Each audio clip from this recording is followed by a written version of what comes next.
बिस्मिल्लाहिर्रहमानिर्रहीम। स्टूडेंट्स अस्सलाम वालेकुम। उम्मीद है आप सब लोग खैरियत से होंगे। तो हाजिर हैं MTH 5101 कैलकुलस 1, इसका मॉड्यूल नंबर 116 टू 120। हम इसमें 5 मॉड्यूल्स इंशाल्लाह ताला कवर करेंगे। तो अगर आप हमारे चैनल 5 मैथमेटिक्स पर न्यू हैं तो प्लीज़ इसको लाजमी सब्सक्राइब करें, और अगर आपको हमारे लेक्चर्स पसंद आ रहे हैं तो लाइक करें, कमेंट करें और दोस्तों में इसको ज़रूर शेयर करें।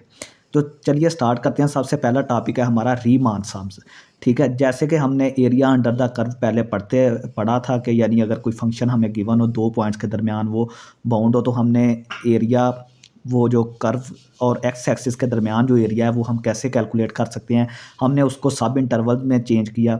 ठीक है, अब हम अल्टीमेटली जो है वो इंटीग्रेशन की तरफ जा रहे हैं। रीमान सम जो है वो हमें अल्टीमेटली जो है वो ले चलेंगे इंटीग्रेशन की तरफ। ठीक है, तो इनकी जो जनरल फॉर्म होती है वो ये होती है कि आपने कोई भी एक्स स्टार जो है वो लेना है उस इंटरवल में से। ठीक है, जो आपने सब इंटरवल्स बनाए हैं, ठीक है, उसका एक पॉइंट एक्स आई होगा तो उसके साथ जो दूसरा पॉइंट होगा वो एक्स आई -1 होगा। ठीक है, आपने एक्स स्टार जो इसमें से है वो आपने इस इंटरवल में से लेना है। ठीक है, यानी कि जो इंटरवल्स आप बनाएंगे, ठीक है, वो उसका एक पॉइंट एक्स आई होगा और दूसरा एक्स आई -1 होगा। ठीक है, आपने एक्स स्टार जो पॉइंट है वो उसमें से लेना है। ठीक है, उस इंटरवल में से, डिफाइंड बाय एस एन। ठीक है, सम को हम कैसे डिफाइन करेंगे? S n is equal to summation i is equal to 1 to infinity f of x i star into delta x. Delta x उस इंटरवल की विड्थ होगी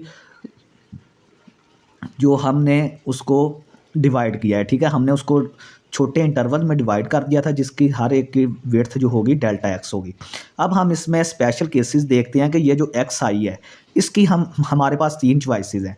एक्स आई या तो हम बिल्कुल लेफ़्ट पॉइंट ले सकते हैं, ये वाला पॉइंट। ठीक है, एक्स आई, ठीक है, एक्स आई हम या तो बिल्कुल लेफ़्ट वाला पॉइंट ले सकते हैं, यानी कि लेफ़्ट के लिए हम एक्स आई -1 इस्तेमाल करेंगे, या फिर राइट पॉइंट ले सकते हैं, ये वाला। ठीक है, जो एक्स आई स्टार किसके बराबर होगा? एक्स आई के, यानी कि बिल्कुल लेफ़्ट पॉइंट भी ले सकते हैं और बिल्कुल राइट पॉइंट ले सकते हैं, या फिर इन दोनों का मिड पॉइंट ले सकते हैं। ये देखें, एक्स आई -1 प्लस एक्स आई ओवर 2, ये मिड पॉइंट के लिए, यानी दोनों का एवरेज भी हम एक्स आई स्टार को ले सकते हैं। तो as n approaches to infinity for continuous function, अगर कोई फंक्शन हमारे पास कंटिन्यूस है तो जैसे जैसे हम नंबर ऑफ इंटरवल जिसको हम n से रिप्रेजेंट करते हैं वो इन्फिनिटी की तरफ अप्रोच करेगा, तो हमारा जो एस एन होगा वो एरिया की तरफ अप्रोच करेगा, वो हमें यूनिक जो है वो एरिया दे देगा। बिल्कुल उसके जो क्लोजली जो एरिया होगा कर्व का वो हमें देगा। जैसे जैसे हम इंटरवल्स की तादाद को इंक्रीज़ करते जाएंगे उतना एरिया हमारा एक्यूरेट हमें मिलता जाएगा।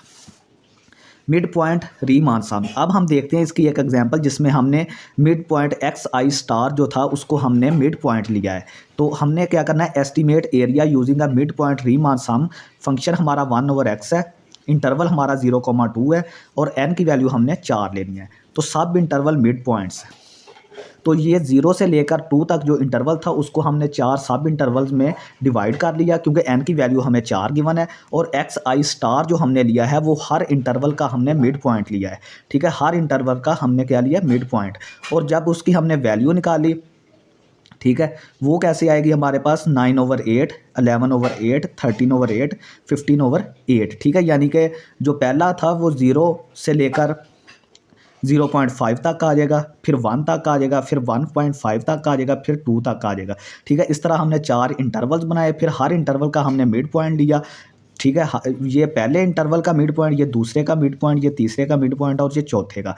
फिर हमने इस पर फंक्शन की वैल्यू को एवेलुएट किया, यानी इस फंक्शन में एक्स की जगह पे हमने ये पॉइंट रखा, तो हमें जारी बात है ये 1/x है ना, तो इसका जो बटा है वो चेंज हो जाएगा। ये 9/8 है तो ये 8/9, ये 11/8 है तो ये 8/11 मान जाएगा। इस तरह करके हमने फंक्शन में वैल्यूज़ रख के ये चीज़ कंप्यूट कर ली। अब हमने मिड पॉइंट अप्रॉक्सीमेशन इस्तेमाल करनी है कि ए जो कि हमें एरिया देगी, ठीक है, वो mn के बराबर होता है, क्योंकि हमने मिड पॉइंट का इस्तेमाल किया इसलिए mn आ गया। ठीक है, तो ये देखें, फार्मूला लगाएं। ठीक है, डेल्टा एक्स की हमारे पास वैल्यू है 1/4। ठीक है, यानी कि 1/4 0.25, जो इंटरवल की वेड्थ है वो हमारे पास क्या है? 1/4 है। तो m4, n की वैल्यू 4 है, तो m4 is equal to summation i is equal to 1 to 4 f of x i star. ठीक है, f of x i star ये सबको आपने जमा कर लेना है। ठीक है, फिर वो आपकी समेशन बन जाएगी और फिर मल्टीप्लाई कर देना है 1/4 से। तो ये देखें ये चीज़ हमारे पास आ जाएगी। तो ये 0.6912 हमारा मिड पॉइंट इस्तेमाल करके हमने जो एरिया को अप्रॉक्सीमेट किया वो हमारा इसके बराबर आ जाएगा। नेक्स्ट हम बात करते हैं अपर एंड लोअर सम्स। हमने पढ़ा था कि if f is increasing on a function on interval a B, अगर हमारा एफ जो है वो ए बी इंटरवल पर इंक्रीज़ करेगा तो इंक्रीजिंग फंक्शन होगा अगर ए बी इंटरवल पर, तो लोअर सम के लिए हम लेफ्ट हैंड पॉइंट्स लेंगे और अपर सम के लिए हम राइट हैंड पॉइंट्स को इस्तेमाल करेंगे। ठीक है, if f is decreasing on a comma b, तो लोअर सम के लिए हम उल्ट कर देंगे। लोअर सम के लिए हम राइट हैंड पॉइंट्स को यूज़ करेंगे और अपर सम के लिए हम लेफ्ट हैंड पॉइंट्स को यूज़ करेंगे। तो ये देखें इसकी एक एग्जांपल है कि estimate area using an upper sum for f of x is equal to 10 - x square on 1,2 n is equal to 4। तो फंक्शन इज़ डिक्रीजिंग और ओवर इंटरवल 1,2। तो जब आप ये पॉइंट्स फंक्शन में पुट करेंगे तो आपको नज़र आएगा कि ये वैल्यूज़ डिक्रीज़ करती, फंक्शन की जो वैल्यू है वो कम होती जाएगी। तो इसका मतलब ये है कि फंक्शन हमारा डिक्रीजिंग फंक्शन है इस इंटरवल पर। So an upper sum is obtained at left hand points. तो जब हमारा फंक्शन डिक्रीज़ होगा तो हम अपर सम कहाँ पे कैलकुलेट करेंगे? लेफ्ट हैंड पॉइंट्स पर। ठीक है, लेफ्ट हैंड पॉइंट्स यानी कि हम ये वाला पॉइंट इस तरफ सारे जो लेफ्ट हैंड पॉइंट्स होंगे उनको इस्तेमाल करेंगे। तो ये देखें ये पहला हमारा 1, ये 1.25, ये 1.5, ये 1.75 और इसको हम छोड़ देंगे। ठीक है, ये हम इन एंड पॉइंट्स पर कैलकुलेट करेंगे। Function value at left hand points, अब फंक्शन की वैल्यू ये जो पॉइंट्स हैं आप इस फंक्शन में पुट करें तो ये वैल्यूज़ हमें फंक्शन की वैल्यूज़ दे देंगी। ठीक है, तो यूजिंग द अपर सम का फार्मूला हमें पता है, ए एरिया तकरीबन बराबर है U n is equal to, ये हमारे पास अपर सम का फार्मूला है। तो U4 एन की वैल्यू हमें 4 दी है, I is equal to 1 to 4 है। तो एफ़ हमारा ये आ जाएगा, डेल्टा एक्स 0.25 आ जाएगा। या आप इसको सम करके 0.25 से ज़रब देंगे तो ये चीज़ हमारे पास हासिल हो जाएगी। ठीक है, नेक्स्ट है हमारे पास limit of Riemann sums. Definition of area for continuous function f greater than or equal to 0 on A B. ठीक है, लिमिट ऑफ रीमान सम्स। अब रीमान सम की हम लिमिट लेंगे, limit n approaches to infinity, जो कि हमें area दे देगी। ठीक है, जो हमें एग्जैक्ट एरिया दे देगी जो कि अंडर द कर्व होगा और बिटवीन द एक्स एक्सिस होगा।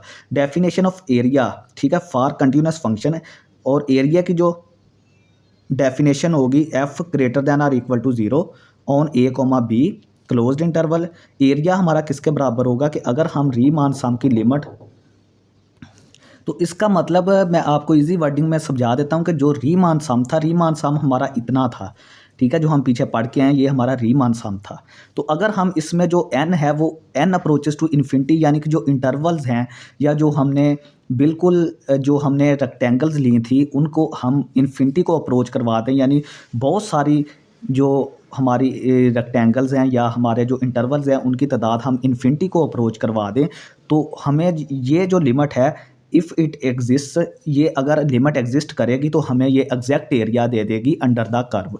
यानी कि मेन चीज़ मैं आपको थोड़ा सा लुब्बे लुबाब बता दूं कि कोई हमारे पास फंक्शन है एफ ऑफ एक्स जो कि greater than or equal to 0 है, यानी कि इंक्रीजिंग फंक्शन है। ठीक है, तो उसके और एक्स एक्सिस के दरमियान जो एरिया होगा और दो पॉइंट्स के दरमियान वो बाउंड होगा ए और बी। ठीक है, जिसको हम पहला एंड पॉइंट और आखिरी एंड पॉइंट बोलते हैं। तो हम क्या करेंगे, उसको छोटे छोटे इंटरवल्स में चेंज कर लेंगे।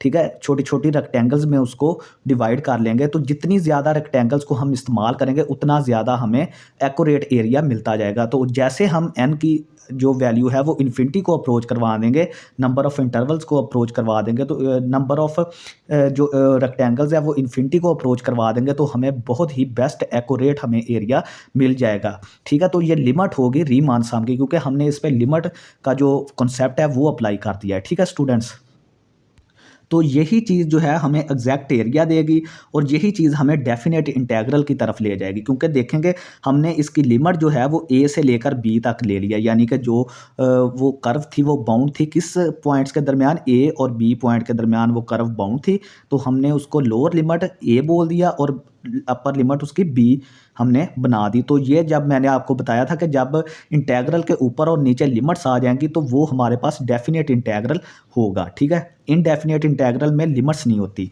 तो चलिए next, from sums to a single number. तो देखेंगे जब हम ये डेफिनेट इंटीग्रल की वैल्यू कैलकुलेट करेंगे तो हमें एक सिंगल नंबर मिलेगा, ठीक है। जो एरिया होगा वो हमें एक सिंगल नंबर की शक्ल में मिल जाएगा। वो हम देखते हैं कि कैसे। The definite integral turns an infinite sum of thin rectangles into an exact number. तो यही चीज़ मैंने बताई है कि जो डेफिनेट इंटीग्रल है वो क्या करता है कि जो थिन रेक्टेंगल्स बहुत बारीक बारीक, तो देखेंगे जितनी बारीक हम रेक्टेंगल्स कर देंगे उतनी ज़्यादा रेक्टेंगल्स हमारे पास बनेगी। और एक टाइम आएगा कि जब एन हमारा अब इन्फिनिटी को अप्रोच कर देगा वो बिल्कुल बारीक सी लाइंस बन जाएंगी जो रेक्टेंगल्स होंगी उनकी, और उनकी जो विड्थ होगी वो बिल्कुल डेल्टा एक्स जो होगा, विड्थ जिसको हम बोलते हैं, वो ज़ीरो को अप्रोच कर जाएगी, तकरीबन ज़ीरो के बराबर हो जाएगी। तो वो जब हम उनकी समेशन करेंगे, सम करेंगे उनको थिन रेक्टेंगल्स को, तो वो हमें एग्जैक्ट नंबर देगी जो कि हमें एरिया हमारे पास आ जाएगा। तो ये देखें, इसको हमने डेफिनेट इंटीग्रल बोला था और ये किसके बराबर आया था, इस चीज़ के बराबर, ये हम पीछे देख के आए हैं। और यहाँ से डेल्टा एक्स किसके बराबर है, ये काफ़ी दफ़ा मैं आपको बता चुका हूँ, बी माइनस ए ओवर एन के बराबर है। और पार्टीशन पॉइंट्स आर, और जो एक्स आई हम फाइंड आउट करेंगे वो कैसे करेंगे, ए प्लस आई डेल्टा एक्स। ये फार्मूला आपने याद रखना है, इसको हम पार्टीशन पॉइंट्स बोलते हैं। And each sample x i star belongs to, ये मैंने आपको बताया था कि एक्स आई स्टार जो है वो इस इंटरवल में से होगा, जो छोटे इंटरवल में से हमने डिवाइड किया होगा एक्स आई स्टार, हम उसी में से कोई ना कोई पॉइंट उठा लेंगे, ठीक है। If limit exist f is integrable on A B, अगर ये लिमिट एग्जिस्ट कर जाती है, ठीक है, अगर ये लिमिट एग्जिस्ट कर जाती है तो हम बोल देंगे कि हम एफ़ को इंटीग्रेट कर सकते हैं ए कोमा बी क्लोज्ड इंटरवल, यानी कि ए कोमा बी क्लोज्ड इंटरवल पर के हर पॉइंट पर जो एफ़ है वो हमारा इंटीग्रेबल होगा, हम उसकी इंटीग्रेशन कर सकते हैं अगर ये लिमिट एग्जिस्ट कर जाती है। तो एक थ्योरम है, ये आपने याद रखना है, इसकी जो स्टेटमेंट है, if f is continuous on A B, अगर एफ हमारा क्लोज्ड इंटरवल ए बी पर कंटिन्यूस है तो एफ हमारा इंटीग्रेबल होगा क्लोज्ड इंटरवल ए बी पर, ठीक है। ये आपने याद रखना कि अगर एफ हमारा कंटिन्यूस है ए बी पर तो एफ हमारा इंटीग्रेबल भी होगा क्लोज्ड इंटरवल ए बी पर। अब देखेंगे ये जो डेफिनेट इंटीग्रल है इसको हम थोड़ा सा एलेबोरेट करते हैं कि ये इसमें ये जो एफ ऑफ एक्स है इसको हम इंटीग्रेंड बोलते हैं। ये मैं आपको पीछे भी इनडेफिनेट इंटीग्रल में भी बता के आया हूँ कि इसको इंटीग्रेंड बोलते हैं। ए जो है ये लोअर लिमिट है और बी इसकी अपर लिमिट है और डी एक्स इसका जो है वेरिएबल ऑफ इंटीग्रेशन हम इसको बोलते हैं, जो कि एक्स है, ठीक है, एक्स इन डी एक्स, ठीक है। यानी कि वेरिएबल ऑफ इंटीग्रेशन यहाँ पे डी एक्स से हमें पता चलता है कि जो वेरिएबल ऑफ इंटीग्रेशन है वो एक्स है, ठीक है। It is a dummy variable, ये डमी वेरिएबल है, ये चेंज भी हम करते हैं तो डेफिनेट इंटीग्रल की वैल्यू चेंज नहीं होती। तो देखें कि अगर हम ए से लेकर बी तक F of x D x है, अगर एक्स की जगह पे हम सिर्फ टी करते हैं, एक्स एफ ऑफ टी और डी टी, तो दोनों की वैल्यू सेम आएगी, ठीक है। ये डमी वेरिएबल है, एक्स को अगर हम टी से भी चेंज कर देंगे तो हमारा जो इसकी वैल्यू होगी डेफिनेट इंटीग्रल की वो कभी भी चेंज नहीं होगी, क्योंकि हमने सिर्फ डमी वेरिएबल को चेंज किया जो कि बिल्कुल इससे इंडिपेंडेंट है कि इसकी वैल्यू को चेंज करे, ठीक है। वैल्यू को चेंज तब होगी जब हम फंक्शन को चेंज करेंगे या फिर हमारा लिमिट्स चेंज होगी, अपर लिमिट लोअर लिमिट। ये डमी वेरिएबल चेंज करने से हमारा जो डेफिनेट इंटीग्रल है वो चेंज नहीं होता। A definite integral is a number and indefinite integral F of x D x is a family of anti derivatives. तो ये एंटी जो डेफिनेट इंटीग्रल है आपने याद रखना है कि वो एक नंबर होता है, क्योंकि जो एरिया हमारे पास डेफिनेट इंटीग्रल हमें एरिया देता है ना, एरिया अंडर द कर्व, वो डेफिनेट इंटीग्रल देता है तो वो एक नंबर की शक्ल में हमारे पास आंसर आएगा। और इनडेफिनेट इंटीग्रल के बारे में पढ़ के आए हैं कि वो फैमिली ऑफ एंटी डेरिवेटिव्स होता है, जो हम इनडेफिनेट इंटीग्रल को हम इस तरह रिप्रेजेंट करते हैं ना, इसमें लिमिट नहीं होती, तो ये फैमिली ऑफ एंटी डेरिवेटिव्स होता है, ये हम पढ़ के आए हैं पीछे। As an accumulation rate applies total velocity displacement power energy density mass, ठीक है। तो जैसे कि अगर हमने कोई डेरिवेटिव लिया है वेलोसिटी का, ठीक है, तो वो हमें एक्सेलरेशन मिल जाता है। अगर एक्सेलरेशन की हम इंटीग्रेशन करेंगे तो हमें वेलोसिटी मिल जाएगी, ठीक है। अगर डिस्प्लेसमेंट की अगर हम करेंगे इंटीग्रेशन तो वेलोसिटी मिल जाएगी, ठीक है। सॉरी, वेलोसिटी की अगर हम क्या करेंगे इंटीग्रेशन करेंगे तो डिस्प्लेसमेंट मिल जाएगा। इसी तरह हम मतलब कि चेंजिंग करते रहेंगे, जिस तरह हम मतलब डिस्प्लेसमेंट की डेरिवेशन करते थे तो हमें वेलोसिटी मिलती थी। अब अगर वेलोसिटी की हम इंटीग्रेशन करेंगे तो डिस्प्लेसमेंट मिल जाएगा, ठीक है। ये इस तरह आपस में इंटरचेंजेबल है। इसी तरह अगर हम पावर का डेरिवेटिव लेते थे तो हमें एनर्जी मिलती थी, अगर एनर्जी की हम इंटीग्रेशन करेंगे तो हमें पावर मिल जाएगी, ठीक है। इसी तरह मास और डेंसिटी भी हमारे पास इसी तरह आएगा। तो एक एग्जांपल है कि 0 से लेकर 2 तक एक्स स्क्वायर डी एक्स, इसको हमने by definition left and points हमने इसको जो है सॉल्व करना है। वैसे तो ये अगर रूल ऑफ इंटीग्रेशन अप्लाई करें, पावर रूल जो है इंटीग्रेशन का वो अप्लाई करें तो ये इजीली सॉल्व हो जाएगा, लेकिन हमने इसको बाय डेफिनेशन सॉल्व करना है, उसने क्वेश्चन में दे दिया है। यहाँ पे जो लोअर लिमिट है इसको ए बोला है, वो 0 के बराबर है। बी इसकी अपर लिमिट है, वो 2 के बराबर है। डेल्टा एक्स हमारा क्या होता है, बी माइनस ए। तो बी हमारा 2 है, ए हमारा 0 है ओवर एन, ठीक है। तो 2 माइनस 0 तो 2 बटा एन हो जाएगा। लेफ्ट हैंड पॉइंट्स क्या होंगे, तो यहाँ से देखें स्टूडेंट्स के हमें लेफ्ट हैंड पॉइंट्स का उसने क्वेश्चन में बोला है। तो लेफ्ट हैंड पॉइंट हमें पता है कि एक्स आई स्टार जब हम लेंगे लेफ्ट हैंड पॉइंट के लिए तो एक्स आई माइनस 1 लेंगे, ठीक है। अगर हम राइट हैंड पॉइंट लेंगे तो वो एक्स आई के बराबर होगा। अगर हम मिड पॉइंट लेंगे तो ये दोनों का सम होगा एक्स आई माइनस 1 प्लस एक्स आई ओवर 2। लेकिन अब हमने लेफ्ट हैंड पॉइंट लेना है तो एक्स आई माइनस 1 ले लेंगे। अब हम एक्स आई स्टार की वैल्यू फाइंड आउट करते हैं, ये वाला फार्मूला लगाकर जो हम पीछे पढ़ के आए हैं ना। तो ये देखें ए वैसे ही आ गया, प्लस आई की जगह पे हमने क्या लिया है, आई माइनस 1। तो ये आई माइनस 1 लिख लें और डेल्टा एक्स, यहाँ से डेल्टा एक्स की वैल्यू 2 ओवर एन आ गई, तो ये 2 ओवर एन आ गया। ए की वैल्यू 0 थी तो ये 0 हो गया। डेल्टा एक्स हमारे पास 2 ओवर एन और आई माइनस 1 हमारा वैसे ही आ गया, ठीक है। अब ये वैल्यू आपने क्या करना है, फंक्शन में पुट करनी है। फंक्शन हमारा एक्स स्क्वायर है, तो ये देखें ये दोनों का आप स्क्वायर, ये यहाँ पर आप स्क्वायर कर दें तो 2 का स्क्वायर 4 होता है। ये आई माइनस 1 का स्क्वायर और नीचे भी एन का स्क्वायर आ जाएगा, यानी कि इस फंक्शन का आपने स्क्वायर कर देना है, क्योंकि हमारा फंक्शन जो है वो एक्स स्क्वायर है। तो इसका आप स्क्वायर करेंगे तो ये चीज़ आ जाएगी, 2 का स्क्वायर 4, इसका स्क्वायर आ जाएगा और नीचे एन का स्क्वायर आ जाएगा। अब हमने सम फाइंड आउट करना है, तो i is equal to 1 to n f, ये फार्मूला होता है सम का। i is equal to 1 to n, ये अब हमने ये वाली चीज़ जो है वो यहाँ पे रख दी। डेल्टा एक्स की वैल्यू 2 ओवर एन थी, फंक्शन हमारा ये आ गया, ये हमने यहाँ पे रख दी। यहाँ पे 2 4 2 बार 8 और नीचे n की पावर 3, ये हमने समेशन से बाहर निकाल लिया।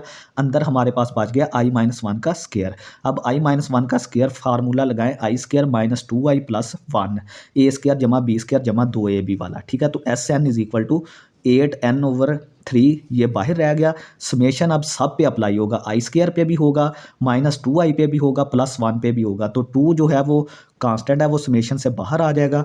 तो ये देखें, ठीक है। यहाँ से अब हमने क्या करना है कि ये आई स्क्वायर, जब मैंने आपको बताया था कि फर्स्ट n नेचुरल नंबर्स के स्क्वायर का सम करना है, तो उसके लिए एक फार्मूला मैंने आपको पीछे बताया था, वो ये था n into n plus 1, 2n plus 1 over 6, minus 2 वैसे ही आ गया। और अगर आपने पहले n नेचुरल नंबर्स का सम करना है तो उसके लिए फार्मूला ये होता है, वो भी मैंने आपको बताया था जब हमने समेशन वाला लेक्चर पढ़ा था, ठीक है।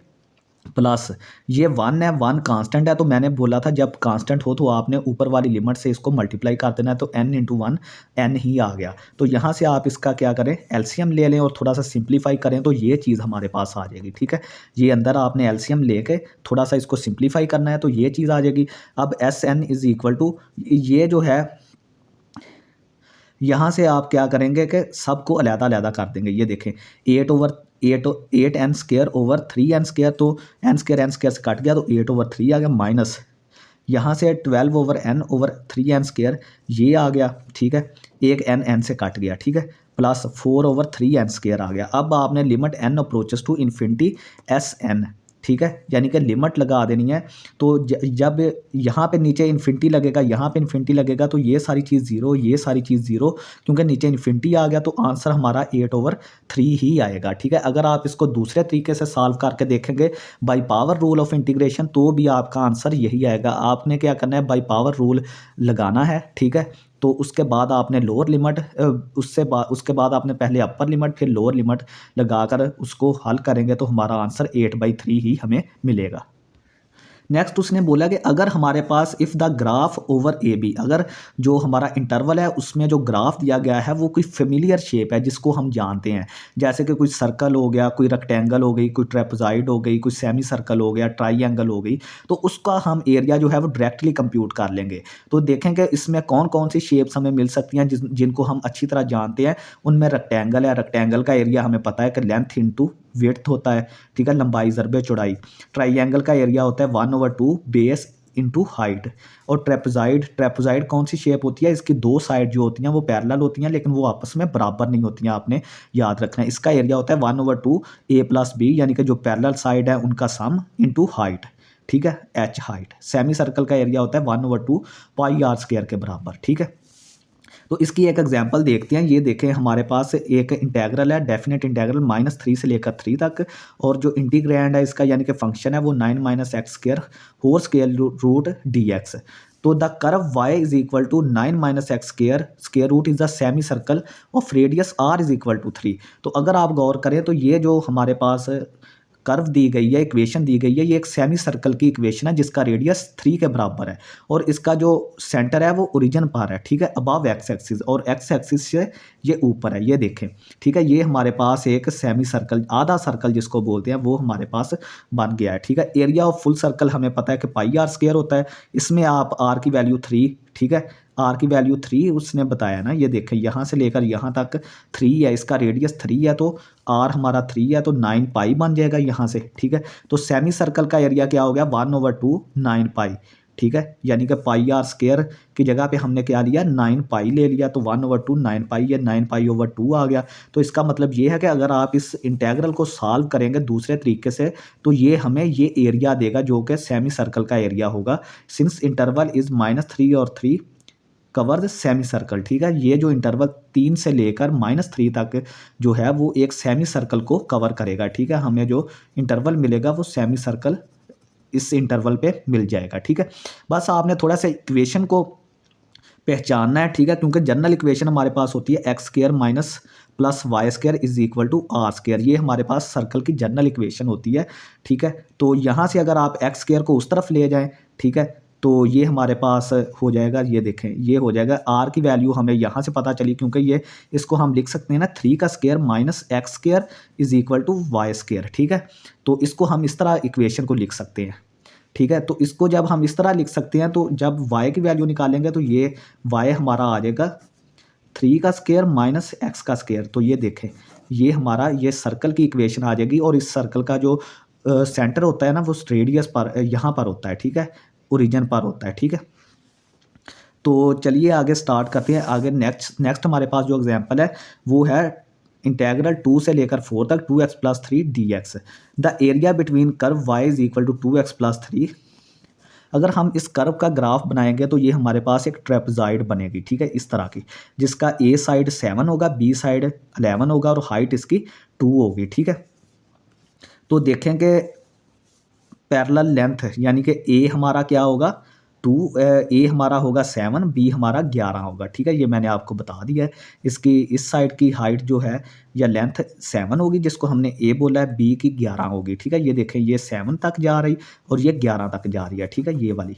तो ये हमारे पास आ जाएगी perpendicular height between parallel Heights, ठीक है। जो परपेंडिकुलर हाइट होगी, ठीक है, वो हम लेंगे, ये इंटरवल को माइनस कर लेंगे, 4 में से 2 को माइनस कर लेंगे तो हमें h की वैल्यू मिल जाएगी 2।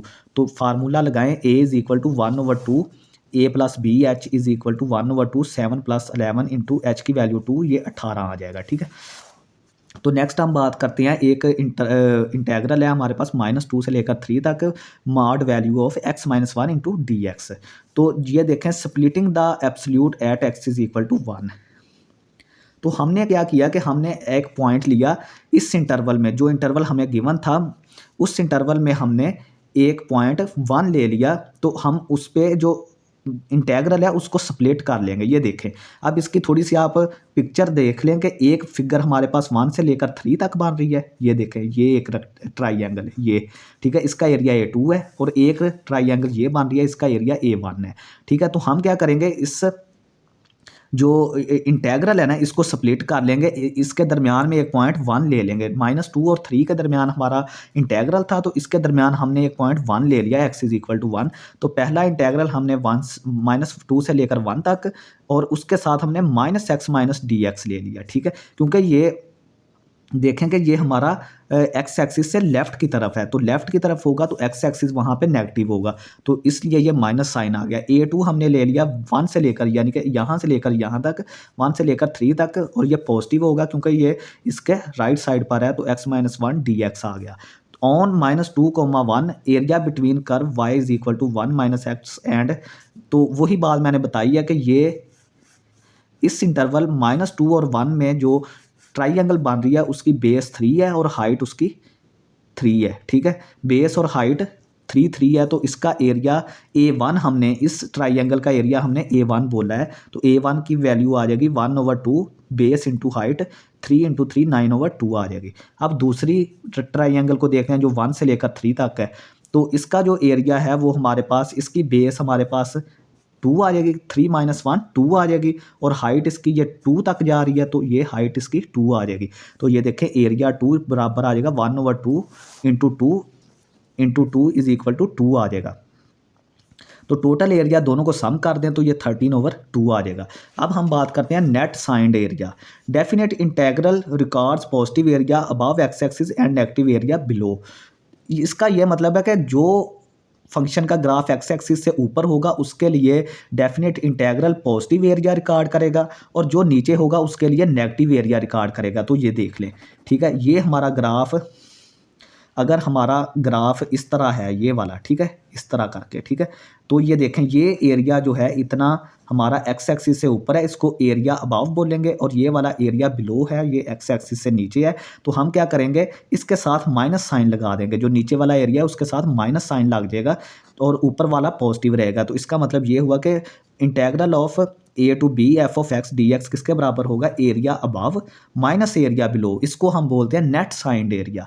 ये फार्मूला किसका है, नेट साइंड एरिया का है, यानी कि जो इंटेग्रल A से लेकर B तक, अगर कुछ एरिया एक्स एक्सिस से ऊपर है और कुछ एरिया एक्स एक्सिस से नीचे है, तो हम अबव जो एरिया है उसको पॉजिटिव लेंगे और नीचे वाला एरिया जो है वो नेगेटिव ले लेंगे। और if f greater than or equal to 0 on A B the integral, अगर हमारा जो फंक्शन है वो greater than or equal to 0 है, यानी कि इंक्रीजिंग फंक्शन है हमारा a, b पर, तो इंटेग्रल, तो जो integral equals to geometric area. अगर हमारा फंक्शन f इंक्रीजिंग फंक्शन है तो हमारा इंटेग्रल जो है वो हमें एरिया देगा जो कि ज्योमेट्रिक एरिया के बिल्कुल बराबर होगा। और अगर हमारा f जो है डिक्रीजिंग फंक्शन है, the integral is negative of that area, तो हम वहाँ पर जो f जो इंटेग्रल होगा उसके साथ माइनस साइन लगा देंगे। इसका मतलब ये है, यही वो मतलब है कि जो x एक्सिस से ऊपर एरिया है उसके साथ पॉजिटिव, और जो नीचे एरिया है उसके साथ हम नेगेटिव साइन लगा देंगे। If f changes sign on a, B split at the zeros of f say x is equal to r and combine pieces, ठीक है। वो कह रहा है कि अगर हमारा जो फंक्शन है वो a, B इंटरवल पर कोई उसका साइन चेंज हो रहा है, तो हम क्या करेंगे कि वहाँ पे जो ज़ीरोज़ होंगे फंक्शन के, ज़ीरोज़ कौन से होते हैं कि अगर आप फंक्शन में वो पॉइंट डालें तो हमें वैल्यू 0 मिले, हम बोलते हैं कि ये फंक्शन के ज़ीरोज़ हैं, ठीक है। ऐसे नंबर जिनको हम फंक्शन में अगर पुट करें तो हमें आंसर 0 मिले, तो हम बोलते हैं कि ये जो नंबर्स हैं ये ज़ीरोज़ ऑफ फंक्शन है, ठीक है। तो हम उस 0 पॉइंट पर, जिसको हमने r बोल दिया जनरली, वो हम दो इंटरवल्स में उसको, दो इंटेग्रल्स में हम डिवाइड कर देंगे। ये देखें, अगर a से लेकर b तक हमारा f of x D x है, तो अगर हमारा फंक्शन जो है वो साइन को चेंज कर रहा है, यानी कि किसी इस पूरे इंटरवल में अगर वो साइन को चेंज कर रहा है, यानी से पॉजिटिव या नेगेटिव, पॉजिटिव से नेगेटिव हो रहा है फंक्शन हमारा, या नेगेटिव से पॉजिटिव हो रहा है, तो हम क्या करेंगे कि जिस पॉइंट पर वो साइन को चेंज कर रहा है उस पॉइंट पर हम इंटेग्रल को स्प्लिट कर देंगे। ये देखें, r पर अगर वो साइन को चेंज कर रहा है तो हम a से लेकर r तक एक इंटरवल बना देंगे, और दूसरा r से लेकर b तक दूसरा इंटरवल बना देंगे, और दोनों को सम कर देंगे। इसकी एक एग्जांपल देखते हैं कि find the net signed area between the curve of function. ये हमारे पास एक फंक्शन है लाइन फंक्शन है। ये देखें, हमें इक्वेशन से ही पता चल गया कि ये एक लीनियर फंक्शन है, f of x is equal to x minus two and the x axis over 0 से लेकर 6, ठीक है, 0 से लेकर 6 इंटरवल तक हमने ये जो लाइन फंक्शन है, लीनियर फंक्शन है, इसने जो एरिया कवर किया है, हमने वो एरिया फाइंड आउट करना है, net signed area. Net signed area का क्या मतलब है कि जो एक्स एक्सिस से ऊपर है उसको हम पॉजिटिव ले लेंगे और जो एक्स एक्सिस से नीचे है उसको हम नेगेटिव ले लेंगे, ठीक है। तो given function produces two triangles with X axis. तो ये देखें, जब हमने इसका ग्राफ बनाया तो इस फंक्शन ने दो ट्राइएंगल्स को प्रोड्यूस किया, एक ये वाली ट्राइएंगल, ठीक है, ये, ठीक है, और एक ये बड़ी वाली ट्राइएंगल। तो first below x axis from x is equal to 0, तो जो बिलो एक्स एक्सिस है वो 0 से लेकर 2 तक है। ये देखें ना, 0 से लेकर 2 तक ये बिलो एक्स एक्सिस है, तो इसका एरिया हमने A2 बोल दिया, ठीक है, इसका एरिया हमने क्या बोल दिया, A2 बोल दिया। सेकंड जो अबव एक्स एक्सिस है ये वाली, ठीक है, ये वाली जो कि 2 से लेकर 6 तक है, तो इसको हमने इसका एरिया A1 बोल दिया। और हम क्या करेंगे, इसका फार्मूला लगाएंगे signed area. Net signed area हमने पढ़ा था कि area above minus area below, ठीक है, तो A1 माइनस A2 आ जाएगा, ठीक है, क्योंकि हमने ऊपर वाले की एरिया को, इसको हमने A1 बोल दिया और इसको A2, तो A1 के साथ पॉजिटिव साइन आ जाएगा यानी कि अबव एरिया जो है, और एरिया बिलो जो ये वाला है इसके साथ नेगेटिव साइन आ जाएगा। तो ये देखें, इसका एरिया A1, ये हाइट जो है वो 4 हो जाएगी, ये 6 माइनस 2, ये वाली लेंथ यानी कि बेस इसकी 4 मिलेगी हमें, और ये वाली हाइट, इसकी हाइट तो इसकी 4 है, ये देखें हाइट हमें 4 मिल रही है ना, ये देखें। तो इस ट्राइएंगल की 1/2 बेस भी इसकी 4 है, 6 माइनस 2 4, और हाइट भी इसकी 4 है, माइनस 1/2 ये जो नीचे वाली ट्राइएंगल है इसकी बेस हमें 0 2 माइनस 0, ये देखें 2 माइनस 0 2 मिली, और हाइट इसकी -2, ये 2 है, ठीक है, तो 2 हमने ले ली यानी कि 1/2 इंटू 2 इंटू 2, तो ये हमारे पास 8 माइनस 2 इज इक्वल टू 6 आ जाएगा, ठीक है। तो ये हमारे पास नेट साइंड एरिया था। एक हम नेक्स्ट लेक्चर में पढ़ेंगे टोटल एरिया, ठीक है। इन दोनों में थोड़ा सा डिफरेंस होता है, सिर्फ साइन का डिफरेंस होता है, ठीक है। टोटल एरिया में प्लस का साइन आ जाता है, और जो हमारे पास नेट साइंड एरिया है उसमें जो area below the x axis होता है उसके लिए हम नेगेटिव साइन इस्तेमाल करते हैं, और जो अबव एक्स एक्सिस होता है उसके लिए हम पॉजिटिव साइन इस्तेमाल करते हैं। तो इसको हम इजीली एग्जांपल से भी हमने देख लिया, ठीक है।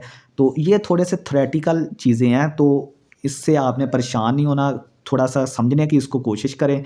इंशाल्लाह ताला ईजी हैं चीज़ें, कोई मुश्किल नहीं है, इंसान समझना चाहे तो उसके लिए कोई भी चीज़ मुश्किल नहीं है। बाकी आप मेनली कॉन्सेप्ट्स पे फोकस करें, इंशाल्लाह ताला आपको कोई भी परेशानी नहीं रहेगी।